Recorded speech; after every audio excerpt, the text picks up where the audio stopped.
right, Kevin and I are back with James Vowles, lead engineer for, long name here, Mercedes-AMG Petronas Formula One team. James, thanks for making the time today. Could you quickly introduce yourself for those that may not be familiar with who you are? Yeah, no problem at all. So I'm the Motorsport Strategy Director for, as you say, the Mercedes long name AMG Petronas Formula One team. There we go. So it is. There's a lot to it. I agree. Lots of great sponsors in there. Well, the reason we're having you on the podcast today is we've been involved with a long-term project with your group on developing the Mercedes W12 within iRacing. Could you tell us a little bit about how that project came about? Yeah, I can do. Probably linked in a little bit to the previous question as well is why me? Motorsport Strategy Director doesn't really sound like anything that's got iRacing or esports in the title. But first of all, from my side, I've personally had an interest in esports in terms of sim racing, etc., for a long period of time, dating back at least 12, 13 years ago. Different platform to iRacing in all truthfulness back then for obvious reasons. But okay. It's what fascinated me is that real life motorsport produces this adrenaline flow that's very difficult to get elsewhere. But actually, the world of sim racing, and I would definitely say on the platform of iRacing, you can get somewhere close to it because you feel the pressure that's involved in it. Of course, it's not quite the same thing, but it is a very, very cost-effective way of getting people from a number of different countries to race together in the space of minutes. And frankly, I think that's got huge potential, massive potential, not just today, but in the next 5-10 years. So my background is that I look after drivers within our organization, so young drivers, simulator drivers, a little bit stemming into Formula E as well, the other motorsport businesses, thus the motorsport that's in my title, a little bit into GT as well. So a little bit throughout the range of what Mercedes have. And I'm fortunate because Mercedes is such a powerhouse of a brand that we do have racing in a number of series across the world. It's rare that you have a weekend where we're not racing in something somewhere. DTM, Formula E, GT3, you name it, it's there. So I work very, very closely with the drivers and including on our simulator, what we call our driver in loop, which obviously a little bit different to what most people have as a home setup, a lot more expensive. But that tool these days really is something that we use to find performance at the track, and especially on these new circuits that are coming up towards the back end of the year, Qatar, Saudi, and even Abu Dhabi. People may not think of it as a different circuit, but mark my words, I think you'll find it's about 10 seconds faster, if not more, because it is completely changed in layout, and that requires simulation, simulators, and driver in loop. My role sort of over the years, I've been 20 years with Mercedes, but in a different role. We used to be called a different team name. We used to be called Honda, and then we were born GP, which was a one-year standout where we won the championship. But it's really the same organization that transformed into Mercedes in 2010. But across those years, I've held a number of roles on top of just the strategy that's in there. And as I say, the one that brought me together with the drivers was very much the world of simulation. And that's where my passion came from. If we now wind forward to last year, so we were at Melbourne. Obviously, COVID really had a huge breakout. We were out there with the teams, and we came straight back to the UK. And when we did come back to the UK, we were locked down, as much of the world was as well. And I'm just not someone that can sit still. I really can't do it. I tried for literally, I think, about 3 days, and then I thought, no, this is not for me. And so we started thinking, what else can we do within the scope of what we've got? And the clear one that came out of it is the world of esports. So obviously there was a Formula One platform that came forward. There was a virtual Grand Prix, and that was of part interest to me. But actually my interest was, since I had not just myself, but a number of others where we had a lot of time, why don't we actually start exploring this space properly? What are the market leaders in hardware? What's the market leaders in software? What is the best tools out there to get people together online? And where do I think the growth will be over the next 12, 24, and 48 months? And the reason for this podcast should hopefully be why the clarity that came out of it. iRacing has a platform that is easy to use. You can get people up and running on it in minutes after they've downloaded. It really is that simple to set up a server and get, in my case, I race with a number of ex-Formula One and GT races and current GT races. We race every Tuesday night, but you can get them together in the space of minutes, and it's that good a platform. And it doesn't matter what car or combo you're doing. there's always a barrel of laughs or a number of videos that come out the back end of it. So that's what really brought me into it. And what we really explored in that space is we realized that after testing pretty much every iRacing car and every circuit, we did run through most of them. In fairness, most of what we're used to, so not so much in the NASCAR and IndyCar world, but certainly a lot in the single-seater GT world and the circuits that we have familiarity of. What became abundantly clear was that there was space in there for our Formula One model. I think it was an entity that looked like, I think it could be fun to add into that environment more so. It just felt like it was a space that was missing. Yeah, no, and it definitely it's definitely something we're happy to use your car to fill that void. I have to ask off the cuff though. Tuesday nights, what do you guys race? What's your go-to for fun? It's a mixture of things. So the clear thing is this: basically, there's an organizer who's very, very good. It's a company that also does production of simulators as well. They're very good, but we don't know what the combo is until the server is up. So fundamentally, it prohibits others from practicing anything. And it could be all sorts. For example, IndyCar at Detroit was the combination that took place just a few days ago. Unfortunately, I wasn't in the UK to participate. But we've done Mazda MX-5s around Alton Park, to Skip Barbers around Barbara, as you would imagine, to Radicals around Spa. You name it, it's been done. The key thing is finding a car that works well with a setup that works well, and a very short space of time to make sure that professional racing drivers who, they call themselves busy, but let's be completely honest, they're at home most of the time drinking cappuccino, don't have a tremendous amount of practice relative to... I think we're going to have to adopt that rule to the staff race that we run, because we have a similar problem. We have some of our guys that run the sim all day long, and they just lap us, the rest of us, right? So if they get no practice, maybe I could stand the same lap as them. Some of the guys that you worked with on this. Yeah, there's a whole format behind it, but I tell you what, it's as entertainment value, it's fantastic. You won't find a better 2 hours use of your time in an evening. All right, well, let's get into the development of the W12 within iRacing. For this car model specifically, and we can also revert back to maybe the first question actually is, where did you get your feet wet within iRacing? Because you've been talking for a while now. This has not just been the W12. You guys there's been a lot of back and forth, right? Absolutely. I mean, what we were looking at is, so our first interaction actually wasn't around the W12. Our first interaction was about how can we improve the tire modeling, the car modeling that's in iRacing. So it was fun and fascinating, but I had access to, I still do, 30 of some of the world's best racing drivers race alongside me, and that's just the group I know. I know many, many more that are not forming a part of that group that are different to it, and that's the wealth of feedback, including current races in GT cars. In fact, most of the cars that you have on there, including IndyCar, were participating.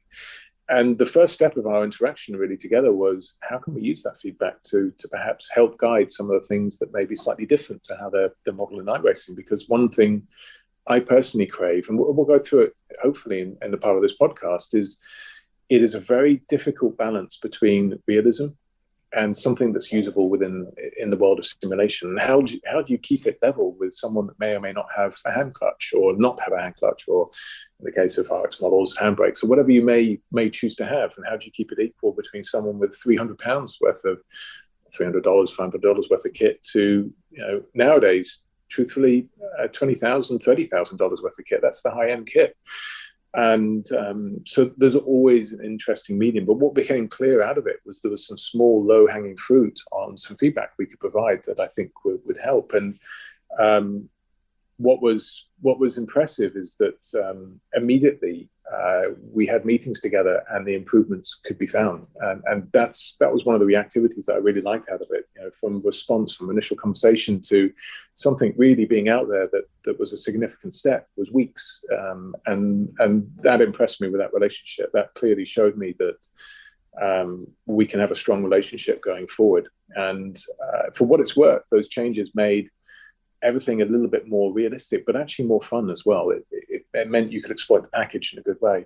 And if I just go into that a little bit more, if I go through one of the items, I don't mind talking about it, track limits. I mean, that was a strong discussion between all of us, but it was a tricky one because you're on servers with people that only find the track limits by repeating the same maneuver over again and finding where that limit lies.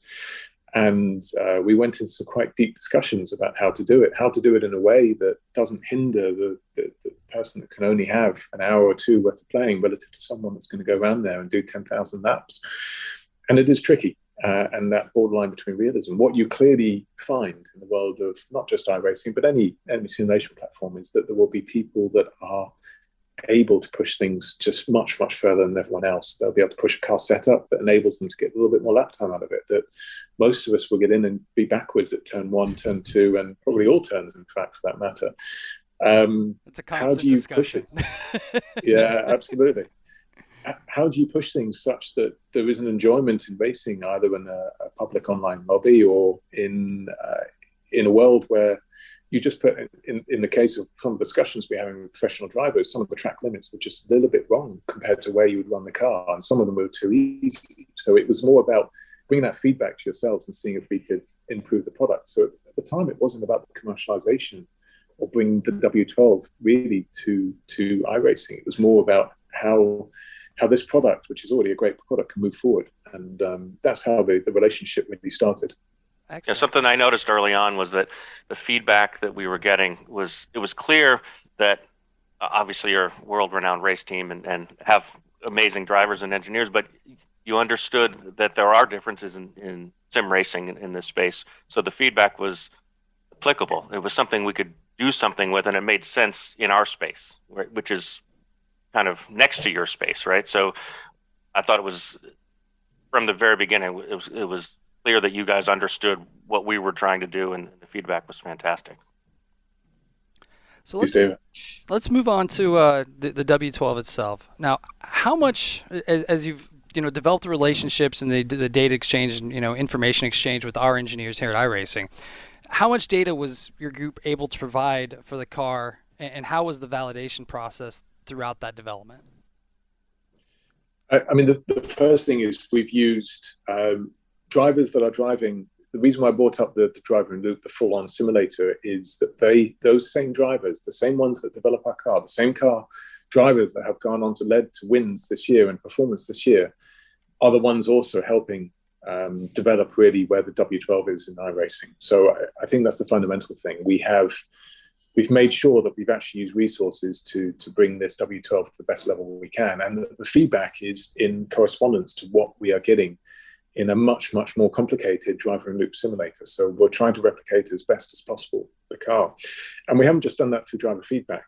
We're a data-driven organization. So everything we're doing is basically we're spitting data out of the real car. Just to give you an idea, that there's something akin to over 30,000 channels of data out of that car. Now, clearly, not all those are applicable, but the driver controls, the speed, how the electronic systems in the car are working, et cetera, that is. And that's what we've used as a baseline to make sure that what we're producing in iRacing is somewhat close for the same given track temperature, et cetera, for a circuit to what we are seeing in real life. And that was important to us. What we really wanted is people to get a feel of what it really is like in a W12. And so that the comments from some of our simulator drivers were, yes, this is exactly how it feels. And what was interesting was not the fight, I'm not going to call it that, but the diehard sim racers that are used to working with a car setup where you have to make it incredibly nervous and move the brake bias far, far rearwards to get a lap time out of it. We were sort of saying, no, that's not how it is at all. Here's how it needs to be. Live with the understeer. That's what these cars are like. Live with their faults, but they're incredibly powerful. They're the fastest cars in the world. And it was this sort of merging of the two environments. It's why I went back to, there was always a line between realism and sim racing to a certain extent. And what we've tried to do here is give you a feel, at least, for what it's like inside our simulator and what it's like inside the car by using real data and real driver feedback continuously throughout the months that we've been developing this together. So that was the first part. And I think we've ended up pretty close on many of these things, such that even on one overlay that I posted together, we were able to see that it was very difficult to see which car was which at a given circuit. Now, that's not always going to be the case, as everyone's aware. It depends on wind conditions, track conditions, grip, et cetera, et cetera. But the point is, with a limited amount of time with a limited amount of knowledge, really, to a certain extent, on how our car is. We gave you details within as much as we could within the time frame we had available, but we were able to get somewhere close with the car that everyone will have the experience of driving, hopefully shortly. Yeah, really, really looking forward to dropping that soon. Who are some of the people from Mercedes-AMG that were involved with the development outside of yourself? I know Anthony Davidson was in the sim a fair amount. That's right. Yeah, so Ant is the sim driver. Let's say if you had to name a sim driver for Mercedes, it's Ant. But he gets the world. So obviously he's driven the actual car recently. He drives a lot of a car that's 2 years old. But the point is, he's there or thereabouts. He's an active racer now, retiring this year in LMP2. So he knows how to do this. And for 20 odd years, I've been working with Ant. And what he's fantastic at is translating the world of simulation to real and backwards and forwards and where the limitations are on them. And he's able to immediately pull your attention to the key bits that are different. So he's in our sim more than anyone else. And he is the reference on this. And he's been working diligently day and night. I think the first time that you gave us a release, in fact, after the setup time, Ant was on it nearly continuously for 4 days in a row without break. And that's what, I mean, it's just really illustrating the development that you have today is around that hard work. So Anthony Davidson, we also, as a Formula One team, have our own esports entity fundamentally. So we've got, we're privileged. We have a tremendous amount of drivers behind us. So we have Jarno and Danny, who are both actively competing in the F1 championship at the moment, but they've also been driving the iRacing model, as has Bono Ruiz, who is also another, multiple winner in a number of series within the world of esports. And all of them have been using the model in a different way. And it was interesting to see how they exploited it in different ways. You have Anthony that approaches it like a racing driver. So he's not trying to exploit the package, if you like. He's trying to drive it like a real Formula One car. And then you've got Bono, who's probably the complete other end of the spectrum. And his job is just to extract everything he can from it. It doesn't matter if he's using the throttle as a brake, etc. He will exploit it. And I'm glad we did, because it just brought up that, again, we want to make a package that's as real as possible without really pushing the setup into an odd place, a place we wouldn't run it as a Formula One team in order to extract performance. And I think we got there as a result of it. So our esports team itself, we have a number of members. There's Michael Sansoni, who's actually also a trackside race team member that looks after tyres, but again, a critical part of our esports program. Ollie, Sam, and Alex, so all key members that, again, in the background have been diligently working through data to make sure that what we're doing isn't going wrong at any step of the way. So a fairly significant team size, I would say, for this model. And then on top of that, of course, that's just the exploitation of the package. What we've also been doing in the background is making sure that we have our wider team. And bear in mind that perhaps for those that don't know, a Formula One team is close to 900 people on the chassis side. And there's something similar for the power unit side. These are massive organizations, and they have contributed, not everyone, but we have individuals from that have helped with the bodywork, with getting you information that you need to know on vehicle dynamics. And many, many people have contributed towards the package that we have as a final outcome. Yeah, the Discord server it's pretty entertaining to see the back and forth going between your group and then our group of engineers. It's and the way that what started as a just strictly professional, and now that after a couple of months the jokes started coming in, and everybody really was getting excited because we were getting closer and closer and closer, and now we're kind of there. It's I guess almost go time. Hopefully. So I know we're getting kind of short on time. I have a couple of I think fairly innocuous questions here. The first one is, and you've kind of touched on this, but what can members expect out of the handling characteristics of the car? There's not that many people that have driven a Formula One car in real life, and everybody has their opinion of, well, it's going to be like this or it's going to be like this. What do you think people should expect when they get in the car? What is going to be some of the striking characteristics? The first is, you won't believe the amount of downforce that these cars produce. You won't believe the speed that you can carry through some corners. Let's take Barcelona as a track, Barcelona GP. The reason why I bring that up is that's pretty much a stable mate of Formula One. We go there testing most years. Turn 3 and turn 9 they're hard corners. I know I've personally driven around there in a GT3, GT4 as well. They're not flat. Those are difficult corners where you've got to find the balance, get the car balanced and come on throttle and use the track width. They're flat in a Formula One car. They're pretty much a straight. So you get out of turn 1 and everything else from then onwards is full throttle all the way up to turn 4. Same with turn 9. You come out of turn 7, that's flat. To give you another idea, Prouan in Spa, Francorchamps, that's flat in a Formula One car.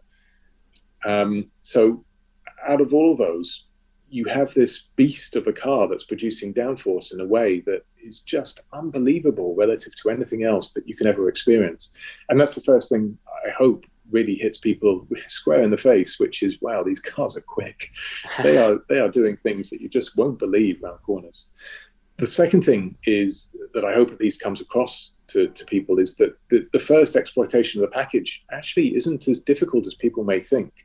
But the subtleties of picking up the final tenths, that's where the difficulty comes. Using really the diffs to your advantage, the brake balance to your advantage, using all the tools that are available to the driver. And what we've tried to do within the iRacing model is minimize those down to something reasonable. The way car setups currently work in real life is we turn up with a fairly good setup and we tune it ever so slightly. And that's where we put the car. But actually, there's a small amount of exploitation there, but a lot of it is in you, the driving style, and the electronic systems. And that's what we've tried to recreate, albeit in a controlled way within iRacing as well. So I'm hoping the second thing they get out of it is that, the getting a lap time out of it, it's not that difficult. Getting the last second is tremendously difficult. And that's where the joy really comes into it as well. All right. Last thing I've got here is just putting a bow on it. How did we do as a collaboration? How accurate is this car? The best summary of it is it was in the Discord channel, but the first time I did an overlay from, I believe it was Monza, from memory. All the car speeds were within a kilometre an hour for ISO conditions. So admittedly, we had the track temperature cold in Monza, a little bit colder than we really did, but for what we wanted, it was fine. And that's incredible, because what the world probably doesn't realize is you don't have access to our simulation tools. You don't have access to the root core physics that we have that actually are embedded inside our car. We've given you some broad spectrum ideas and some car data. And to get that close is incredible. There's areas that I think we all agree need steps. We've still got to work together on tires, because Formula One tires are very unique in their properties and how they behave. But these are details. The fact is that where iRacing was in terms of production of a vehicle that is very close, such that a sim driver gets into it and says, wow, this is pretty good off the bat, but here's what we can do to improve it, is incredible, in my opinion. Again, I go back to Formula One teams are chassis side, 900 people. Now, all of those aren't working on the vehicle dynamics model, but you do have to bear in mind that 25, 30 people are working on physics model in the background to make sure we have a full-scale driver in loop. And that's not what was available to you. And so to answer your question, good. And I hope this is the start of a long relationship. Well, As do we. We've already announced that we're going to be working with your group moving forward. We're going to build next year's car at a date later to be announced. We can get into that at another time. I know we're, like I said, running out of time. So, ladies and gentlemen, James Vowles, Mercedes-AMG Petronas Formula One team, has been our, I would say, project liaison for this entire Mercedes project that we're so excited to release very soon on iRacing. And James, thank you very much. That was fantastic. Good luck the rest of the season. We are watching closer than usual, I would say. And I'm pleased. Wish you guys the best, really do. Thanks for your time. Thanks very much. All right, cheers.